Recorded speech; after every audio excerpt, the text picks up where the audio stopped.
बहुत समय पहले की बात है। अरण्यगढ़ नामक राज्य में एक अत्यंत सुंदर, बुद्धिमान और साहसी राजकुमारी रहती थी, जिसका नाम था सिया। सिया न सिर्फ शस्त्र विद्या में निपुण थी, बल्कि वह वेद पुराण, खगोल और रहस्य विज्ञान की भी ज्ञाता थी। एक दिन राजमहल के पुस्तकालय में उसे एक पुरानी किताब मिली, सप्तस्वप्न गुफा का रहस्य। उसमें लिखा था, जो सच्चे हृदय से 7 स्वप्नों की गुफा में प्रवेश करेगा, वही राज्य के भविष्य को चुन सकेगा।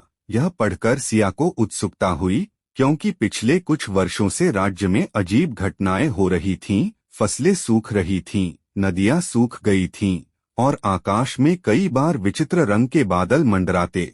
सिया ने निर्णय लिया कि वह स्वयं इस रहस्य से पर्दा उठाएगी। रात्रि के तीसरे पहर वह एक घोड़े पर सवार होकर महल से निकली। मार्ग कठिन था, कंटीले वन, बोलते वृक्ष और भूथा झीलें, लेकिन सिया रुकी नहीं। आखिरकार 7वें दिन वह एक पर्वत के तल पर पहुंची, जहां एक गुफा थी, जिसके बाहर लिखा था, यहाँ प्रवेश वही करे जो अपने ही मन से डरने को तैयार हो। गुफा में प्रवेश करते ही सिया बेहोश होकर गिर पड़ी और तभी उसके पहले स्वप्न की शुरुआत हुई। प्रथम स्वप्न वह अपने बचपन के बाग में थी, जहां उसकी माँ की आत्मा उससे कह रही थी, जो तुम देख रही हो वह सत्य नहीं, सत्य वो है जो तुम सह सको। द्वितीय स्वप्न एक दर्पण के सामने वह स्वयं को देखती है, लेकिन वह सिया नहीं, एक दुष्ट रानी है जो प्रजा पर अत्याचार कर रही है। उसे समझ आता है कि सत्ता अहंकार से भरी हो सकती है। तृतीय स्वप्न वह एक ऐसे नगर में है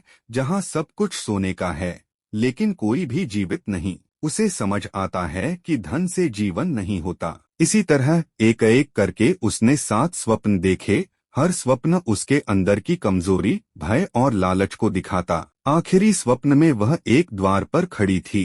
द्वार के पार या तो राज्य का उद्धार था या उसका अंत। वहां एक वाणी गूंजी, अब तुम निर्णय लो, क्या तुम अपना सुख त्याग कर राज्य के लिए बलिदान दे सकोगी? राजकुमारी सिया ने बिना झिझक कहा, यदि मेरी कुर्बानी से राज्य बचेगा तो मैं सहर्ष तैयार हूँ। अचानक गुफा प्रकाश से भर गई। सिया की आंख खुली, वह गुफा के बाहर थी और उसे चारों ओर फूलों की खुशबू आई। वह गुफा अब अदृश्य हो चुकी थी। जब वह राज्य लौटी तो वर्षा हुई, नदियां बहने लगीं, फसलें लहलहाईं और लोगों ने उसे देवी सिया कहना शुरू कर दिया। उसने कभी शादी नहीं की, बल्कि जीवन भर राज्य और प्रजा की सेवा करती रही। वह रानी नहीं, रक्षक बनी और उसकी कहानी आज भी अरण्यगढ़ में चांदनी रातों में सुनाई जाती है।